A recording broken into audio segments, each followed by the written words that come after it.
Last week, we outlined the monster class of coasters coming to the US in 2021, but as nuts as they are, the international pool is even deeper. Today we only cover the headliners, but this still spans 3 continents. This list is in no order whatsoever, so don't get mad if one of your favorites is mentioned earlier on or later on. So let's dive in.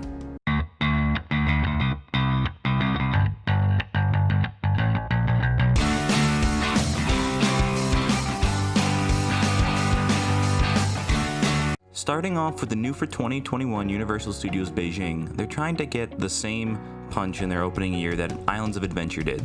They're opening Decepticoaster, a clone of the Incredible Hulk. Now, this is a sit-down, tire-launched B&M, and it's a standout addition any year in any park, but this year it's kind of pushed to the back. Not to mention, China continues to stack world-class rides across the country, even in this year. If this park has the same quality as the other Universal parks, we should be expecting more to come, but still, this is a solid start. Moving down to Dreamworld in Australia, we have Steel Taipan, which will be a near clone of Blue Fire, a mock launched coaster. While this ride will also have a spinning back car, there'll be a switch track and a spike to pair with its foreign versions. Now, this should be more of a mild launch coaster when compared to rides like Pantheon or Velocicoaster, but at 65 miles an hour, it's still got plenty of punch. I would love to see Mach bring this model to some parks craving a launch coaster in the US. The second of back-to-back Aussie editions, with this one being Leviathan, a Gravity Group wooden coaster coming to SeaWorld in Australia. Now, this is going to be around the same scale as the GCI Wickerman from Alton Towers or Cuckoo at Tato Park. Now, it's a step up from their family sides, absolutely, but it's not quite their larger creations like Hades 360 either. The layout is a twister design that will focus on airtime and bank turns, but doesn't have any inversions like some of their other rides. Now, this looks to be a very solid woody, and not a true star, but it's definitely a strong top coaster for the smaller park. It seems that every year EnergyLandia is adding a new top tier coaster to their lineup, and that's a lineup that will feature 18 roller coasters by the year 2022. Even if 10 of those are family coasters, it's still really impressive. Now, Abyssus is a new Vekoma Shockwave that looks incredible. It'll feature foreign versions and multiple ejector airtime moments throughout the layout, and it's just hyping this coaster more and more every time I look at it. Now, if it's even close to the coaster that Lek Coaster is, this could be really special. Not to mention, it features nearly 1,400 feet more of track and 2 launches. Next up, we have Allspeed, coming to Chengdu, Wanda City in China. Now, it's a near clone of Taron, the world-renowned Intimate Blitz, but it's unknown if this ride will feature theming on any scale close to Taron. But even if it's bare like Maverick, it should still be one of the best rides in the world. Even though it lacks inversions, the launch and airtime moments should boost this ride into the charts of any enthusiast who gets the chance to ride it, and sure to be a bucket list for many others. Now we have yet another major Chinese addition coming to Forest World. This is Hurricane Roller Coaster. This is a mock-launched hypercoaster with a top hat that tops 200 feet. Now there's 5 inversions and a layout that looks straight out of a video game, and this ride looks absolutely insane.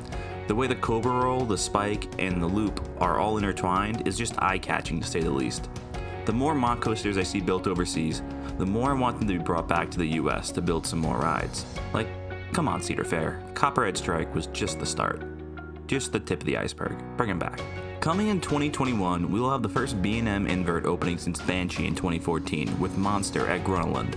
Now, this is a small park in Stockholm, Sweden, with very limited space, and the way they managed to squeeze an invert that is at 111 feet tall is really just crazy. Now, it is a short ride with limited inversions. It only has 4 over its 2,300 feet of track, but the tight elements in the setting should really bump up the thrill value.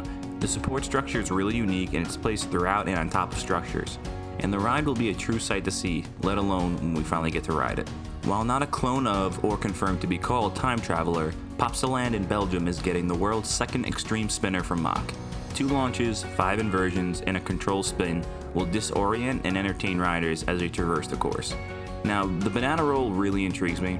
It's an inversion type I already love, and adding the spinning cars will only make for a more unique pair. Now, its sister Time Traveler at Silver Dollar City has been a huge success among the general public and coaster enthusiasts, so I can't really see this ride being any different.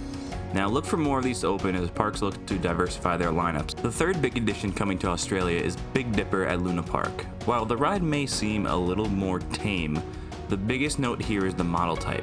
It'll be the world's first intimate hot racer. It's their take on the single rail coaster. They're looking to break into this model market that's been solely owned by RMC. And while this ride may not compare to rides like Jersey Devil, it does feature a launch that we haven't seen on any single rail coaster yet. Now, it is yet to be seen if Intamin can really steal away some deals from RMC, but I'm very intrigued. Now, finally, we have the big one, Kondaa, the Intamin mega coaster opening at Walibi Belgium. Now, this is a ride that has been gaining acclaim over the past year, slowly, and now it's ready to take the industry by storm. At 164 feet, the stats aren't mind-blowing, but the elements really are. Outer banks, airtime hills, and a non-inverting Cobra Roll headline what really could be a top 10 ride in the world when it opens.